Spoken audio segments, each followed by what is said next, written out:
नमो तस्सा भगवतो अरहतो सम्मा सम्बुद्धस्स नमो तस्सा भगवतो अरहतो सम्मा सम्बुद्धस्स नमो तस्सा भगवतो अरहतो सम्मा सम्बुद्धस्स.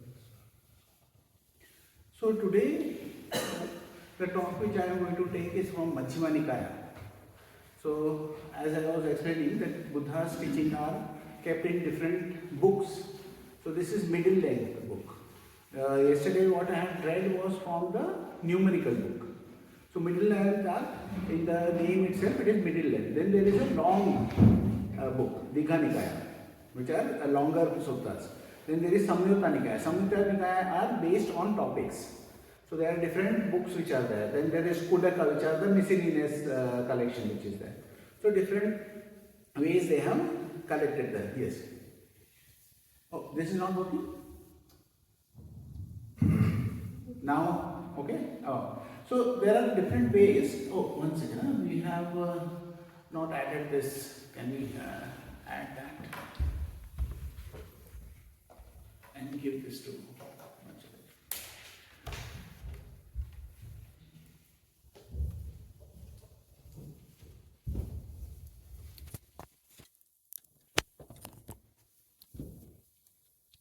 is it showing what? Yeah. So different way they have accumulated that teachings which are there, and every teaching has a name. So now over here it is Majjhima Nikaya 19. It is from Majjhima Nikaya, which is middle length discourses, 19th discourse which is there. This is Dveda Vitaka Sutta, which is two kinds of thoughts. So the Buddha is talking about two kinds of thoughts. So now this is a very important sutta because it is dealing with the hindrances. As a practitioner, even Buddha, when he was not even a Buddha, he was a Bodhisattva. When he was practicing, what was it? His designation? His designation was Bodhisattva. So now, when he was practicing, at that time he was facing some hindrances, and he is talking about his experience with the practice and how he came with a solution for that. Thus have I heard. On one occasion, the Blessed One was living at Savatthi in Jetha's grove, Anathara Pindika's park. There he addressed the students thus. Students, Venerable Sir, they replied. The Blessed One said this. So one of the things is, wherever there is a bhikkhus mentioned, bhikkhus are the monks. My teacher has changed it to students. So they were students and you are also students. So we are addressing the students. So now what he is, there is in a place where he is spending some time, and there he is addressing and teaching them. Students, before my enlightenment, while I was still only an unenlightened bodhisattva, it occurred to me, suppose that I divide my thoughts into two classes. So he is very clear that he was unenlightened. He was still a bodhisattva. Bodhisattva is still striving. He is still gaining knowledge. He is still trying to understand things which are there. There is understanding, there is a gap of understanding which is still there at that stage of mind. Then I set on one side thoughts of sensual desire. What are sensual desire? Any related to senses. You want to see good something, you want to hear something, smell something, taste something, touch something, and think about something. So all of these are senses. So sensual desires are anything related to senses which is you want. Thoughts of ill will. Ill will can be towards a person, and ill will could be towards images. It can be towards sounds, towards smell, towards taste, towards tactile things, towards the thoughts. So ill will can be of also all the senses which are getting impinged on. And thoughts of cruelty. So thoughts of cruelty is those thoughts which are there against certain or of harm which is there about anybody. You know, certain times you think about somebody who has harmed you, and then the thoughts come of harming them in return. That are the thoughts of cruelty. I said on other side thoughts of renunciation. What is thoughts of renunciation? Letting go. What are we doing when we are doing 6 hours? What is the step which is there? The second step? Release. So we let go. We let it be wherever it is. Okay. When you recognize, we let it be. That is what we do. That is the renunciation which we do. We renounce whatever has come up. Whatever may have come up of sensual desire, ill will, cruelty, whatever has come, we let it then go. And then relax, smile and return. And repeat whenever it is required. So that 6R is very important. You have to keep on doing that, till the time all of them are not resolved. So there were thoughts of renunciation, thoughts of non-ill will. Okay? One other way of saying thoughts of non-ill will is, how can we frame it in a positive manner? Huh? Goodwill, wholesome thought,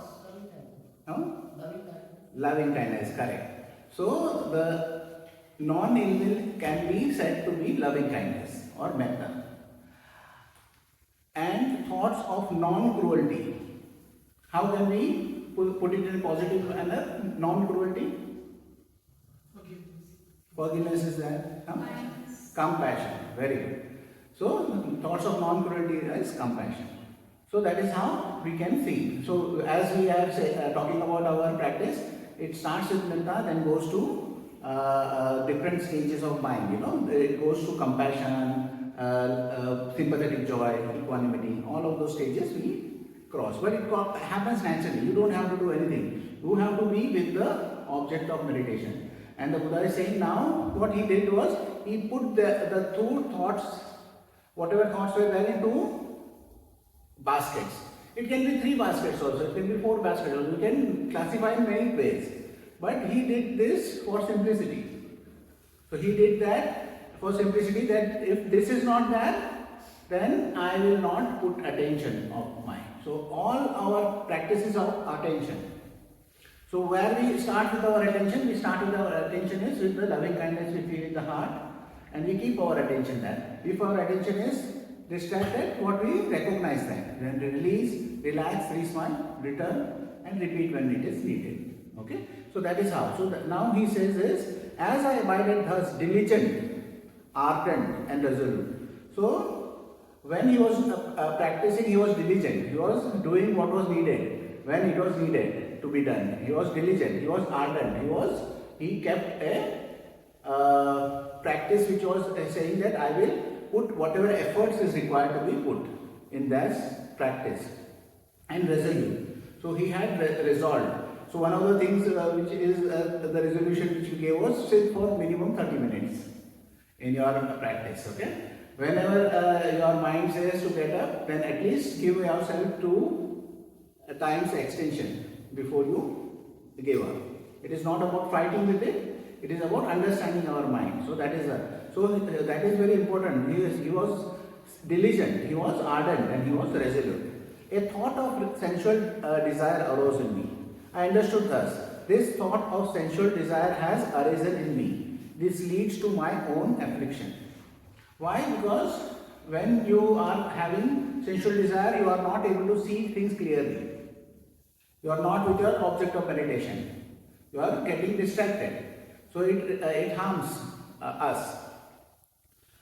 To others' affliction. Why others' affliction? Because when we have something desired, then we will try and step on others' toes also to get that. So if there was only one nice dish, which was sweet dish, which was there, and then you see there are 2 other people, then what you will do? You will try and kind of run and get it. Okay, and you will try to distract them also. Oh, look, there is a very good bird over there. You will lie. You will do something which is breaking of the precept just to get, because your mind has sensual desire. So because of that, it leads to others' affliction, and it leads to the affliction of both. So it leads to something which can harm both of us. So that is when the mind is of sensual desire is there. And what other things happen? It obstructs wisdom. So wisdom is what? Knowing what is correct and wrong. What is correct and what is wrong, we know that. So that is obstructed because our mind is full with that desire and we are not doing the correct thing. So we are not learning from our experience. We are not learning from our meditation. So what is happening is our mind is getting distracted. So we are obstructing wisdom, causes difficulties and leads away from Nibbana. Nibbana is the ultimate goal. Nibbana is the goal of wisdom. So how I explain Nibbana is, you know what is right and what is wrong. And when you know that, there is one other way the Buddha is explaining is of the poison.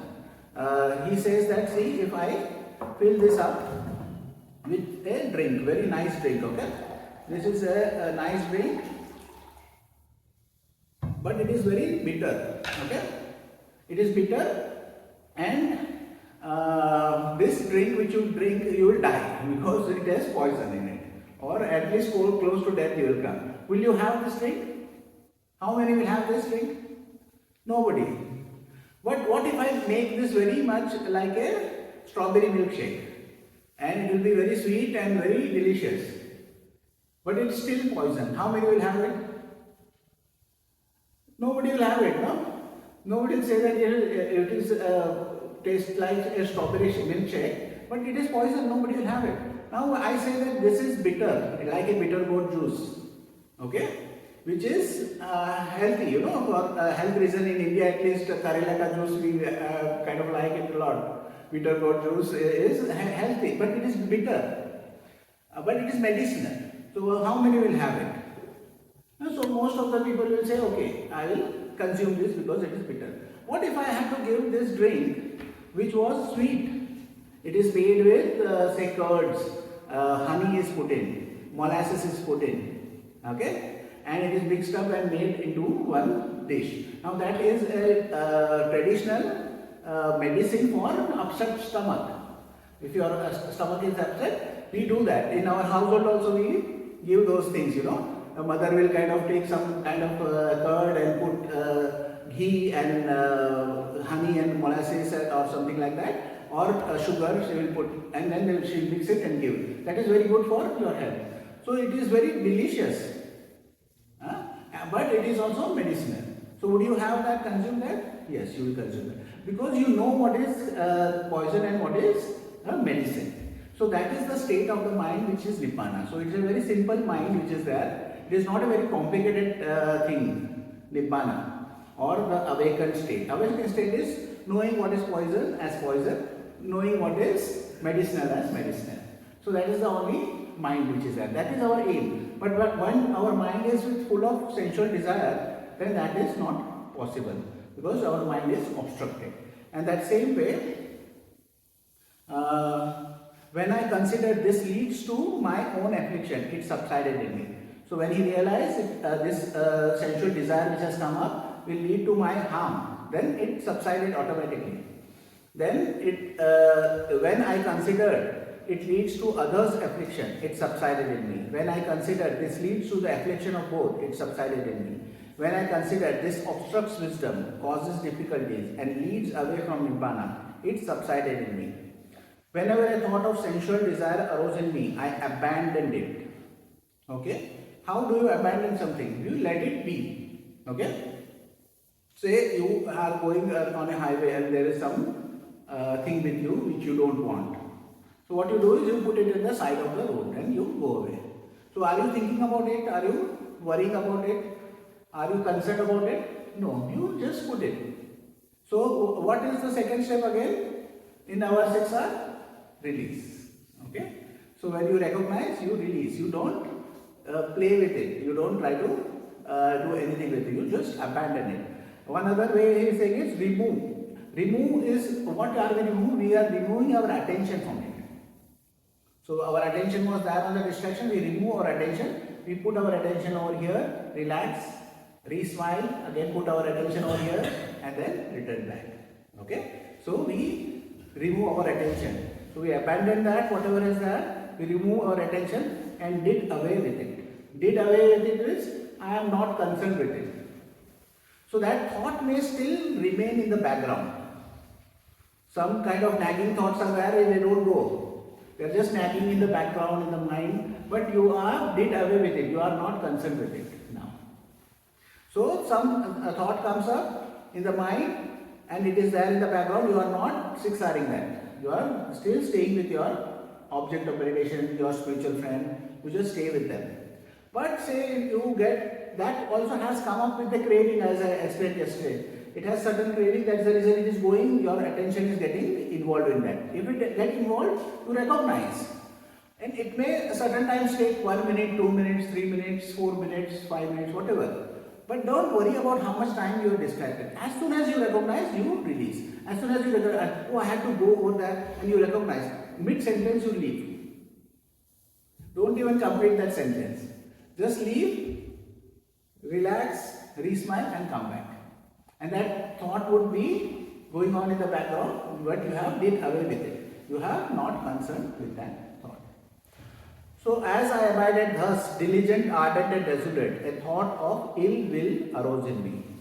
In the same way, a thought of ill will arose. The same way he understood that it could be of my harm, the other's harm, and our both harm, and it will obstruct wisdom and lead away from Nibbana. Then what he did was he let that thing go. In the same way, a thought of cruelty arose in me, and the same way he let that thing go. So now the Buddha is saying a phrase which is very important for us. I talked about nutriment yesterday and how that energy which we are giving makes all the difference in our life. So the Buddha is saying, students, whatever a student frequently thinks and ponders upon, that will become the inclination of his mind. Okay? So whatever you are thinking and putting your attention on that becomes the inclination of your mind. Okay? So if you see in your life also, if somebody is obsessed with say politics, so every time anything is there, he will talk about politics only. If somebody is obsessed with cricket, he will only talk about cricket. Okay? Because what is happening is that has become his inclination of mind. So now, whatever you think, what are you giving to that thought? What are you giving? Energy. So you are giving your energy to that thought.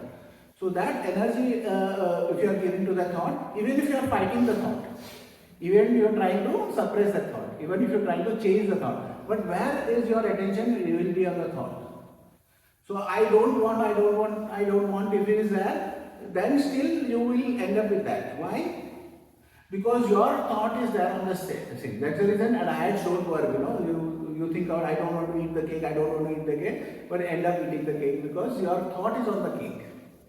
And that is how you don't understand how our mind's attention works and how our attention and training our attention will change how our relationship with everything is changing. So in that sense, the Buddha is saying that students, whatever a student frequently thinks and ponders upon, that will become the inclination of his mind. If he frequently thinks and ponders upon thoughts of sensual desire, he has abandoned the thoughts of renunciation. So we can do one thing at a time. Okay?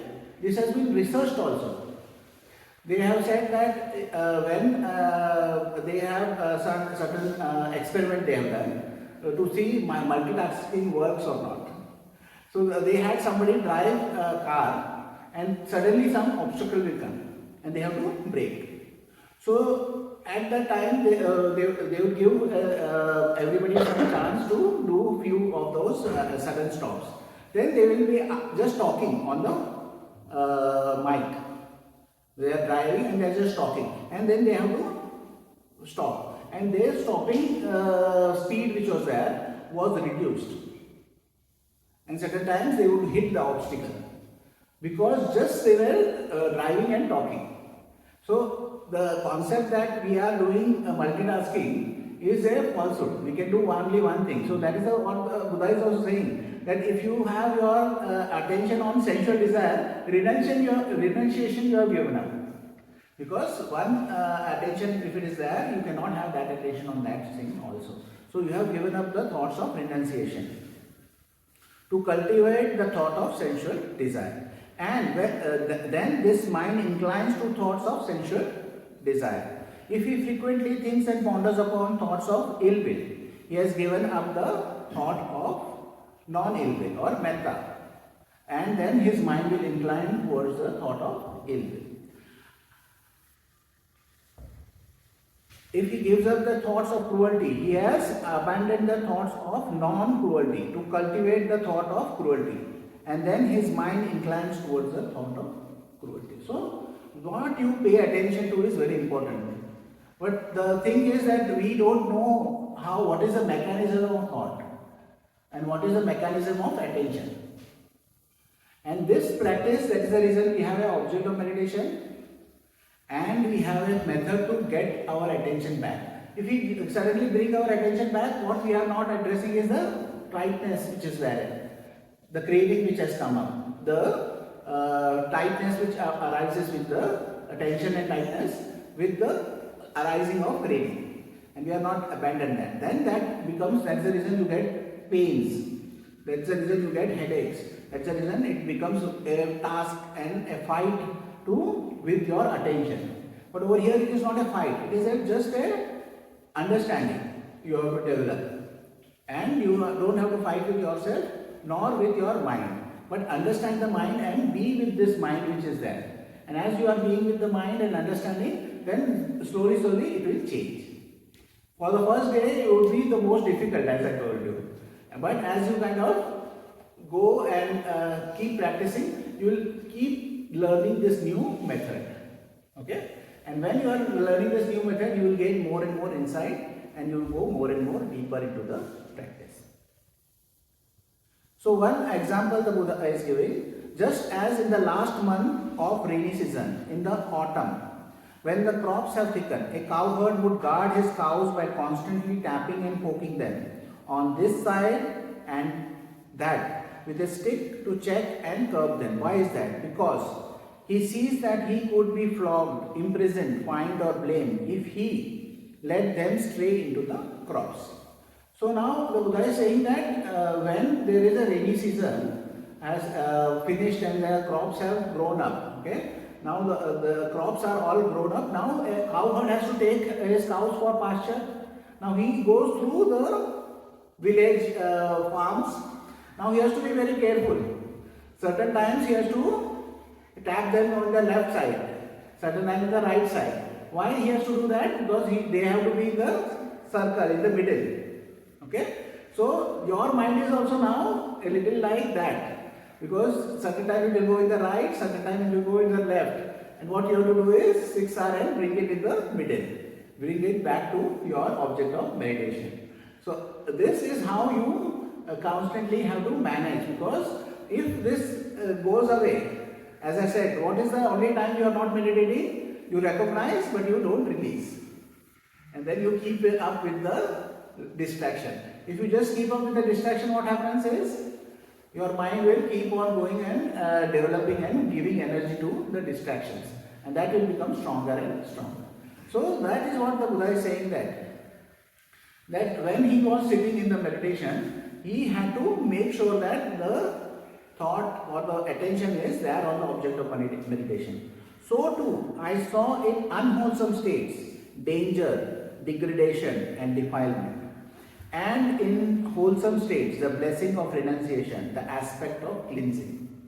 So what is the cleansing which we are doing is we are letting go of all our bad habits which are there.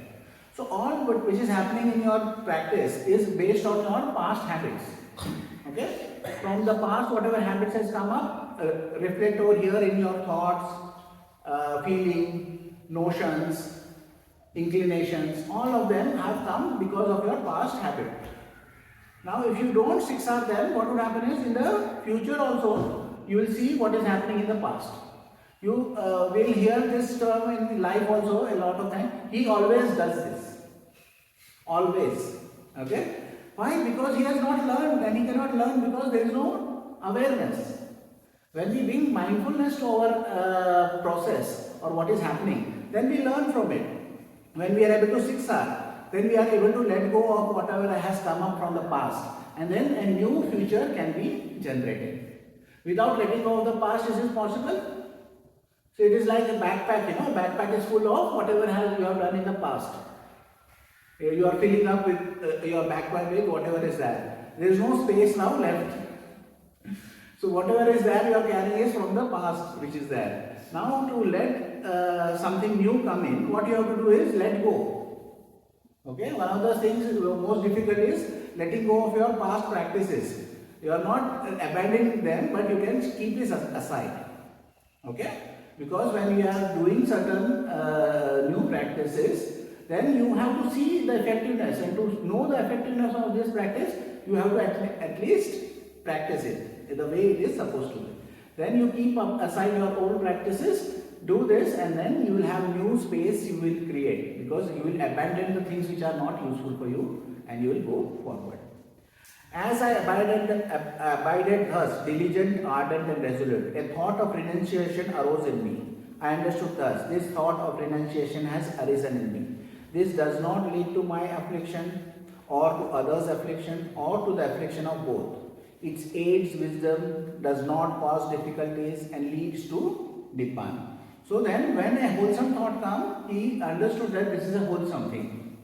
So in our case, what is the wholesome thing which we are there? We are there with the loving kindness and sharing this with our friend. Having just the intention. You are not pushing it or sending it or doing anything. Just stay with this feeling and just have the intention that what I feel, may my friend also feel the same way. So that's the intention. You just stay with this intention which is there in your heart. And when this has arisen, he knows that it does not harm himself. It does not harm the others. What harm do you think will happen if you have a mind of loving kindness, of generosity, which is like sharing with your friend? A mind of generosity is there, a mind of loving kindness is there. Do you see any harm happening? There is no harm. If you give somebody a loving kindness which is there, is there some harm they can cause the other person? No, that is not possible. One story I will tell you, which is about a smile. So there was a person who was very much distressed and wanted to kill himself. So he came out of his house and said, I am going to the bridge and I am going to jump off the bridge. While going, he was very sad. Okay? And what happened is, there is an old man coming in the opposite direction. An old man very kind of kindly smiled at him, and he smiled back just out of habit, he just smiled. Because he smiled, his mind state changed immediately. After walking a few minutes, he was thinking, maybe this is not a very bad situation I am in. Maybe I can do something more, to change my situation. Maybe I can do something, and maybe the world is not all bad. Then he decided not to jump and came back, and his life turned around, and he became a successful person in life. Then he said, that person, if he had not smiled at me, then I may not have got this life which I have. So that smile, when you smile to somebody also, that can be a great gift you are giving to others. Now there is one other story about generosity, where there was one monk in Thailand. When I had gone to Thailand, I stayed in Thailand. I was a novice monk in Thailand. So there was another senior monk which was there, Ajahn Pasadiko. So he was quite senior, but he had a lot of experience also. He was a Tai Chi trainer. So he used to train us in Tai Chi also. One of these days, like just we are talking, and he told about a story he experienced. So at one point of time, he was in his 50s, and he had gone to join some ashram or something like that. So when he had gone to join some ashram, he met the people over there and everything, and he was very confident before going that he will join it. But as soon as he went there, he said, my energy did not align with this. And he had spent all last of his money to come there, to that city. And he was living very far. In America, the distances are very far. So but he did not join. And then he was returning back, and he was very sad, because he had only a half a can of peanut butter. He did not have money to buy dinner also. He had a half a kind of peanut butter, and he was living in a park. So he had hid that in a bush and he was going to spend the night in the park. and eat that as dinner, and then he did not have any money to go home. So it is, I have last dinner, I have nothing, no money. So he was just walking very sad, and maybe he said, I might be looking sad, but I was not trying to look sad, but it was a very heavy situation. So I was just walking down the road, going towards the park. There was a man in a Texan hat, Texan man was there, a long, tall man was there. He said, wait. And then he took out his purse and gave him $100. $100 was a lot of money for him that time. So he said, I was there in the same situation you are in. So you just take this. And he gave the money and just went away. So that was a very kind of kind thing to say also. I was there where so he was not doing charity. He was like kind of having empathy. He was showing compassion to the this young man or the old man or the who was in distress. So he took that $100. Now he had money to have dinner and go to his mother back because he was staying with his mother. So he went back, and then eventually he found this monastery in Thailand where he ordained as a monk. So that same the simple act of generosity changed his life. You know, he kind of changed his directory or the trajectory of his life, where he was and where he ended up with. So that is what something like nice, wholesome feelings which are there. So they say that there is no harm which is possible in those feelings which are there. If I think and ponder upon the thought even for a night, even for a day, even for a night and day, I see nothing to fear from it. But with the excessive thinking and pondering, I may tire my body. So if you are thinking, then you may tire your body, but there is no harm which is possible. That's the reason we say that don't go into thinking. And the first day instruction what I gave was, don't think, don't imagine your friend, because that will be a lot of energy you are expanding. Just keep your attention on this feeling and just be with this feeling which is there. So I steadied my mind internally, quieted it, brought it to singleness and collected it. Why is that? So that my mind should not be strained. So he became calm. So he had his collected mind is any mind wherever you want your attention to rest, there it can rest. That's a collected mind. So he put his attention on his object of meditation and kept at it. As I abided thus, diligent, ardent and resolute, a thought of non-ill will arose in me. A thought of non-cruelty arose in me. I understood thus, this thought of non-cruelty has arisen in me. This does not lead to my own affliction or to others' affliction or to the affliction of both. It aids wisdom, does not cause difficulties and leads to Nibbana. If I think and ponder upon this thought even for a night, even for a day, even for a night and day, I see nothing to fear from it. But with excessive thinking and pondering, I might tire my body and when my body is tired, the mind becomes strained. And when the mind is strained, it is far from concentrated. So I steadied my mind internally, quieted it, brought it to singleness and collected it. Why is that? So that my mind should not be strained. So you should not put excessive energy in thinking and examining. You have to just be with this feeling and have the intention of sharing this feeling with the spiritual friend. Students, whenever a student frequently thinks and ponders upon, that will become the inclination of his mind. If he frequently thinks and ponders upon thoughts of renunciation, he has abandoned the thought of sensual desire to cultivate the thoughts of renunciation, and then his mind inclines to thoughts of renunciation. If he frequently thinks and ponders upon thoughts of non-ill will, upon thoughts of non-cruelty, he has abandoned the thought of cruelty to cultivate the thought of non-cruelty, and then his mind inclines to thoughts of non-cruelty. So if you keep your attention on your metta and sharing, what will happen is this feeling will grow. And then the way it grows and how it changes, then your practice will also grow. We will change the practice and we will add different ways of changing the practice also. That's the reason we will have the interviews. We will go through the interview process in a short time. So now the Buddha is giving another example. This is an example of a meditator who is advanced. Okay. to explain the mind state of a meditation. So initially you have to be careful. Like there are two fields in the two sides, and the cows you have to. What is the cows? Which are the your attention.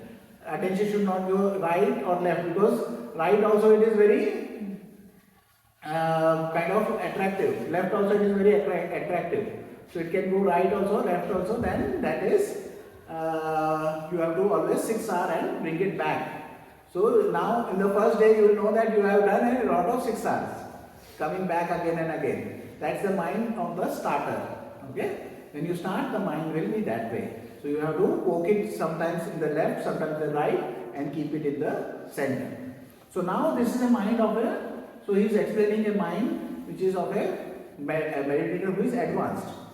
Just as in the last month of the hot season, when all the crops have brought inside the villages. So what happens is the crops are there, they are now kind of cut and brought in. A cowherd would guard his cow while staying at the root of a tree or out in the open, since he needs only to be mindful that the cows are there. So too, there was need only for me to be mindful that those states were there. So as a cowherd will just be aware that the cows are there, but he does not have to worry of it straying into some field, causing harm or something like that. Because his cows are not having that whatever the cravings which are there, which was for cow cravings which are there, were removed.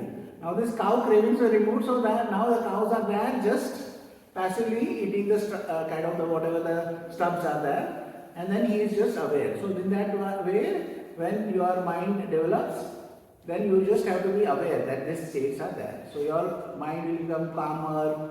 This can come in this 10 days itself. You don't have to wait for 6 months or a year or 10 years for this state of mind. You can experience this in maybe 3 days, 4 days, 5 days, based on your experience and your karmic energy. So some people do really well in the 10 days, and some people take some time. But in a few days you will know that how your mind is becoming calmer, how different kind of states are arising, which we talked about, that joy arising, tranquility arising, happiness being there in the mind. All these things you will be experiencing as you go forward. In a couple of days you will continue to have that experiences. So over here the Buddha is now talking about going into the jhanic states. Okay, that part I am not repeating, because tomorrow we will go through that sutta. There is one teaching which is there, which is of that whole experience of going through each of the jhanic states which are there. It is Majjhima Nikaya 111, which I will take tomorrow. Okay. So what he does is he is explaining also his whole path of awakening. So he goes through these jhanic stages one by one. He goes to the 4 jhanas, he goes to the formless jhana, arupa jhanas. And then he also has some psychic abilities. He sees past lives, and then he is able to see others' past life through the karmic energy, how they kind of are born in different places. And those kind of attainments which are there are some 3 psychic attainment which is there, and the ignorance which is there. The ignorance is not knowing. So in the Buddha's teaching, the most important teaching is the dependent origination. Dependent origination means that how the whole process works. So now we are talking about you being in your object of meditation and getting distracted. Now that is this happens in stages, and that stages is the function of the mind, and that is called dependent origination. Okay, how your mind is going from one thing to another. Now that process is called dependent origination. The whole dependent origination starts with ignorance. Ignorance means that not knowing. Okay, whatever things you are doing a harm to others, that is also done because of not knowing. Whatever harm others have done to you also has been done because not knowing. Because if they knew what was the consequences of doing that harmful act, then one would not do. So that is what is the most important thing. And one of the important things which happens when you become awakened is the ignorance is banished. So ignorance was banished and true knowledge arose. Darkness was banished and light arose. As happens in one who abides diligent, ardent and resolute. So if you are diligent, ardent and resolute, this is the final stage of letting go of the ignorance and gaining true knowledge. So that is the whole point of the meditation. It is not about how much time you stayed with the feeling, what kind of feeling which was there, what kind of experiences which you had in the meditation. Oh, I saw three bright lights and they become green and they were dancing around, and some kind of experience. Oh, I felt like bodilessness, or I was floating around. That are all side effects. They are not the point of the meditation. All that experience is an experience only. It has its own part in the meditation, but we are not doing this for experiences. What are we doing in the experiences? For the knowledge. Knowledge of what? How our mind is working. We work with our mind all our lives. And the one thing which we have the least access to is our mind and how that mind is working. And this process will give you insight into your own mind and how that is functioning. So that will give you more. Then there's one other example the Buddha is giving is of somebody who is trying to trap you. So the Buddha gives an example of somebody, a deer hunter who wants to trap you, and he will close down the path which is safe and open a path which is dangerous, and then he will put a dummy and he will put a kind of a trap over there to catch the deers. But if there is somebody who is there coming and wanting to save the deer, what they will do is they will close down the bad path and open the good path. So the good path is opened by the Buddha. When the Buddha is coming, he opens the good path. That is called the Eightfold Path, which is right view, right intention or right thought, right speech, right actions, right livelihood, right practice or efforts, then right mindfulness and right collectedness or samadhi or concentration. So that is how this path which is there, the right path the Buddha is giving. And the Buddha is giving this right path for your own benefit. So that is what the Buddha is saying and concluding in his teaching. So this is a very simple teaching, but it's a profound teaching because it kind of shows the mind that when we are doing the practice, it does not have to be complicated. One of the things about the Buddha's teaching yesterday also we saw and today, that it is very much practical, and it is something which you can read and understand. Okay, it is not esoteric. It is not full of puzzles or some kind of things which are difficult to decipher. They are very easy. Now the Buddha is saying just put your thoughts into two. Is it useful or it is not useful? It is skillful or not skillful? It is wholesome or not unwholesome? So if you see there is an unwholesome thought is there, what you do is let it be. Okay? Abandon it. Do away with it. Remove your attention. Relax, re-smile, return and come back. That is the siksha, that is the right effort. That is the harmonious practice. So that is how you continue to do your practice and change your mind. Okay? Are there any questions? I see nobody has written questions also. You have understood everything? So what are the three things which are the unwholesome? Anybody wants to say?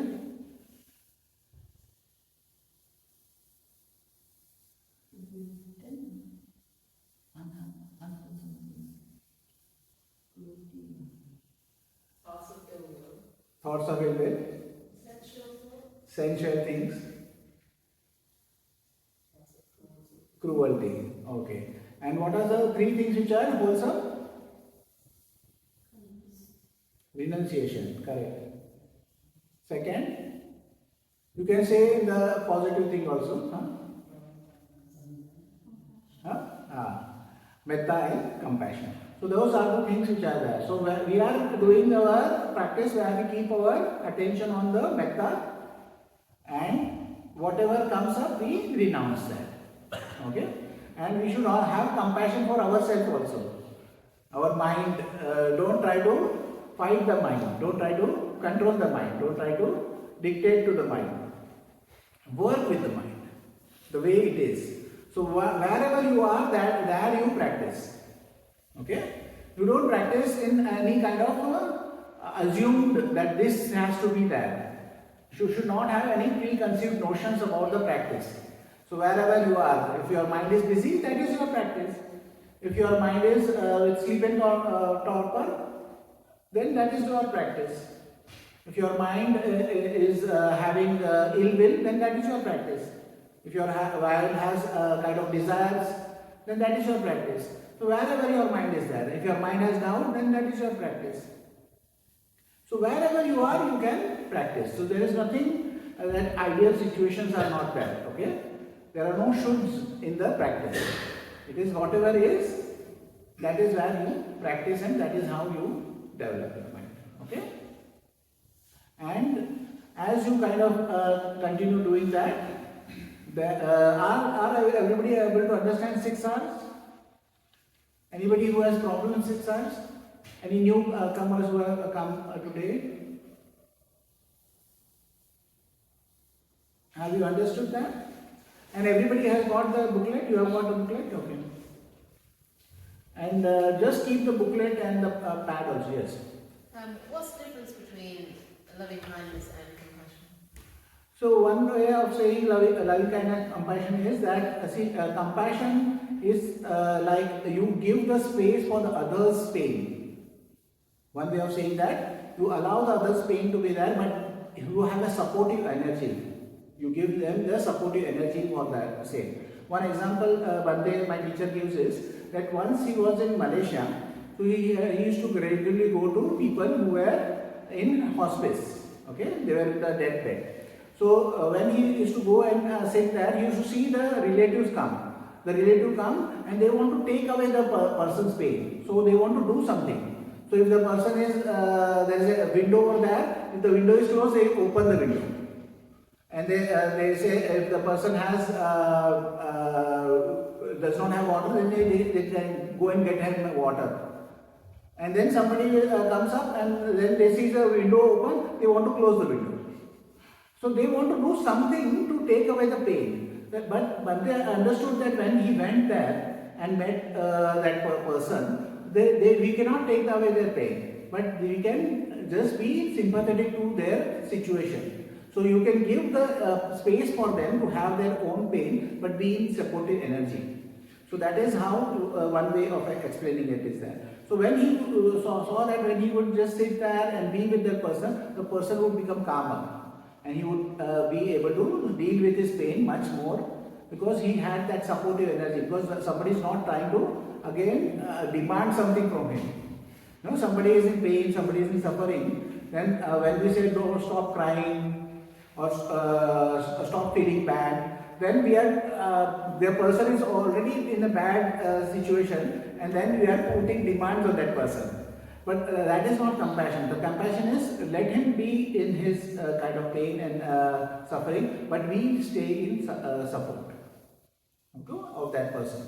And that is how one way of understanding it. And second one the Buddha is talking about is, Buddha is giving an example that, see, if you see somebody in misery, you have to understand that you were in that miserable position sometime in the past life.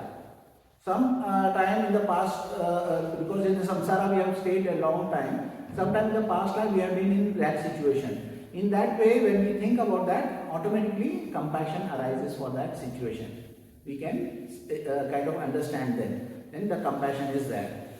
So that is how we can understand the compassion. But loving kindness is the feeling which we share, like the smile we are sharing, like the good happiness which is there, that is we are sharing, but that it does not have attachments.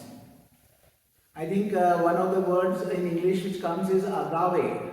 This is a kind of Greek word for love, but without any attachments. So it's a positive feeling but without attachment. So that is how loving kindness is there. And compassion is there for somebody who is in misery, but we are giving a supportive energy to that person. We are not taking away his pain, but we are in support of that person.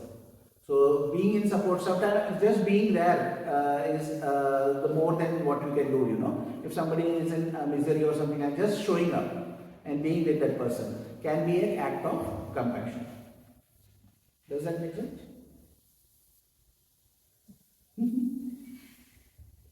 Okay. Yes. So I've also a bit of a big question. So your story about the cow provoked me. Left, right, you wanted to be in the middle. So my question is, we are told to cultivate the states of Brahma Viharas as compared to. No. We are not asking you to cultivate those states. We are asking you to be with them. Cultivation happens as a consequence. Okay.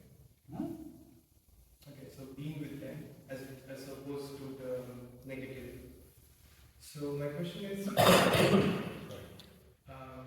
how does being with the positive thoughts help cultivate mindfulness, which is a more neutral kind of state of mind?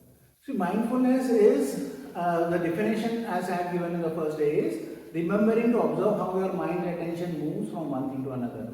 So when you are able to see the mind's attention moving, then you are able to zigzag and bring it back. And when you do this process of being aware and being able to kind of see the mind's attention move, then you will be able to bring it back, and that process of letting go and coming back will develop your mindfulness. Because your ability to be with the object of meditation is very important. Because if you are not able to have your attention where you want, then you cannot give energy where you want. You will give energy to whatever comes up. And that is how whatever comes up is coming up from the past. You don't know from which past is coming, but it is coming from the past. So that which is there, your inclination of mind will never change if you are not able to let that go. To let that go, your awareness has to be there.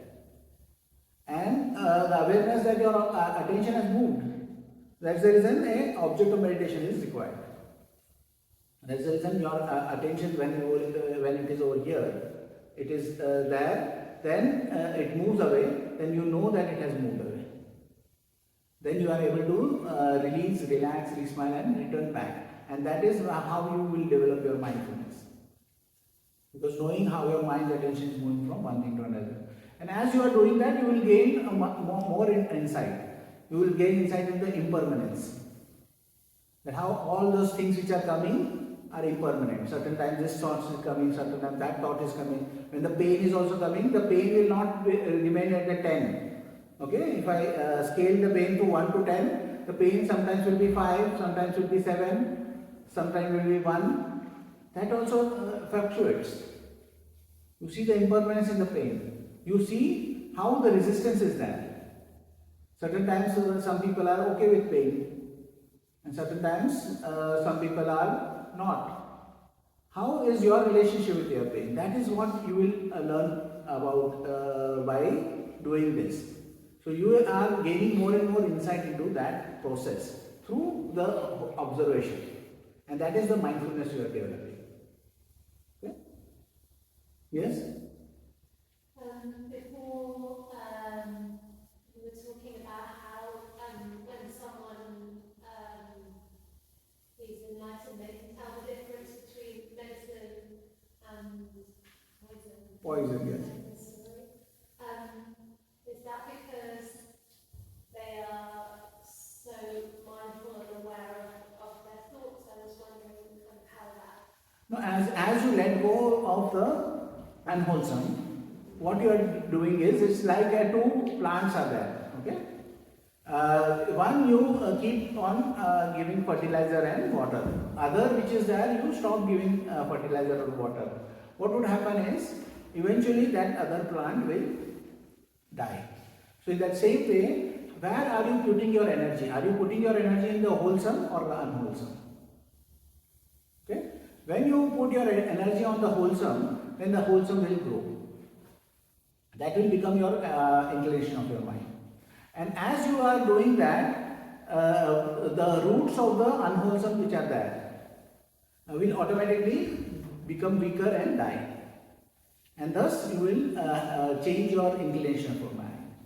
And that's the ultimate thing which is maybe takes a long time. But over here we at least see that how the intensity changes. In next 3 or 4 days you will see how your intensity with your tendencies have changed in the 3 or 4 days itself. Because in the 3 or 4 days you are letting it go and being with this, and how this intensity changes, how this grows, and how the relationship with your hindrances have changed. It will only take 3 or 4 days, and you will see that how those things have had a difference. It will not remain the same. Then you will gain more insight into that. Any other questions? Okay. So we will share the merits, and we will kind of go through the interview process, and we will do that. May suffering ones be suffering free, and the fear struck fearless be. May the grieving shed all grief, and may all beings find relief. May all beings share this merit that we have thus acquired for the acquisition of all kinds of happiness. May beings inhabiting space and earth, devas and nagas of mighty power, share this merit of ours. May they long protect the Buddha's dispensations. So over here the nagas which has been mentioned is not the serpent or the shape-shifting beings, but it is a designation for an arahant. Okay? So Buddha gives certain designation for an arahant, a fully awakened being.